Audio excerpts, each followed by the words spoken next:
Prelims के लिए कोई स्ट्रेटेजी? प्रीलिम्स के लिए प्रीलिम्स ना, जैसे कि 2-3 साल पहले ऐसा होता था कि कुछ आप रफ आइडिया लगा के या कुछ क्वेश्चन करके अटेम्प्ट कर सकते थे। आजकल आपको हर क्वेश्चन का पूरा डिटेल पता होना चाहिए कि 4 ऑप्शन दिए तो चारों पता होगा, तभी वो काफी हद तक ठीक होगा। सो मेरे टाइम में तो ऐसा करता था कि मैक्सिमम मॉक टेस्ट करने लग जाओ। अगर आपका जैसे जीएस का सिलेबस करना स्टार्ट होना तो उसी सब्जेक्ट के मॉक टेस्ट लाके कर लो। पहली बार में मैंने अराउंड ना 150 मॉक किए थे, मतलब 150। दूसरी बार में 100 मॉक कर लिए थे। तो लास्ट में ऐसा होता है कि इतने मॉक हो जाते हैं कि इतना क्वेश्चन रिपीटेशन पे चलता है कि अब तो पेपर ले ही लो लास्ट में, इतने मतलब मार्क्स स्टेबलाइज हो जाएंगे आपके 100-120 जाके। फिर होता है कि इतना ज्यादा रिपीटेशन होगा। और इसके अलावा प्रीलिम्स के लिए क्या कर सकते हो कि खासकर कुछ सब्जेक्ट जैसे इन्वायरमेंट है, अब उसके अराउंड 18 से 20 क्वेश्चन आएंगे।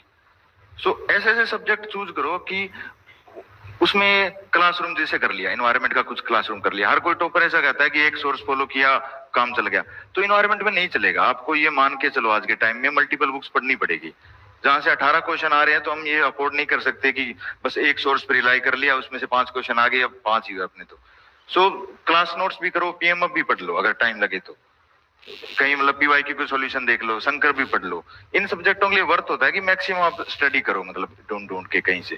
जैसे इन्वायरमेंट है, पॉलिटी में है, पॉलिटी में सबके अपने तरीके होते हैं। मैं तरीका करता था कि आर्टिकल बैठ के रटो, मतलब जितना आर्टिकल है ना उनका कंटेंट उसके अंदर क्या लिखा हुआ है। मोस्ट ऑफ द क्वेश्चन तो पॉलिटी के वहीं से सोल्व हो जाते हैं कि या तो कोई ऑप्शन आप कट कर दोगे या कुछ करके सिलेक्ट कर लोगे कि अगर आपके आर्टिकल याद होंगे। एग्जैक्ट ध्यान होना चाहिए कि 263 में आर्टिकल में क्या है, या लोकसभा स्पीकर का कौन से आर्टिकल में मेंशन है।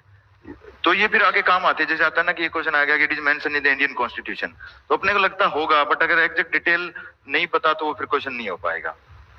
सेम मेडिवल के लिए है, मेडिवल एंशिएंट हिस्ट्री है, इनके भी पहले क्वेश्चन नहीं आते थे मेडिवल के, अब काफी 7-8 क्वेश्चन आने लग गए। सो इनके लिए कंटेंट क्या है कि बैठ के कुछ सब्जेक्ट फैक्ट वाले होते हैं, जैसे कि मेडिवल है, एंशिएंट है, तो इसमें लूसेंट जैसी बुक्स है कि मतलब जो एसएससी सीजीएल वगैरह के लिए तैयारी करते हैं लोग उसमें। सो एक लूसेंट वगैरह से आप मेडिवल अलग से कर सकते हो, मतलब इन चीजों। वहां जो 4-5 साल के पीवाईक्यू देखोगे ना, सारे क्वेश्चन उन बुक्स में मिल जाएंगे, उस लूसेंट बुक में। सो ये तरीके ढूंढ सकते हो आप। एक प्रीलिम्स के लिए अगर अच्छा बताऊं तो एक रिवीजन पैटर्न आप फॉलो करो कि जैसे कि जीएस के आपकी कोचिंग स्टार्ट होगी, मैथ में भी कर सकते हो कि हर चीज के ना 1 मंथ में 5 बार रिवीजन का पैटर्न बना लो कि मतलब क्लास में जाओगे, पहले दिन जो करके आए हो उसका आते ही 1 दिन पहले दिन रिवीजन, नेक्स्ट डे उसके शॉर्ट नोट्स बना लिया करो। टोटल एक तो फर्स्ट डे हो गया, उस दिन आके उसका मतलब 5-10 मिनट रिवीजन या 10 से 15 मिनट। सेकेंड डे इसी का शॉर्ट नोट्स बना लेना जो यहाँ पे किया था, उसको एक डायरी मेंटेन करके फिर उसको 5th डे भी रिवाइज कर लो, फिर इसको 15th डे और 29th डे। यहाँ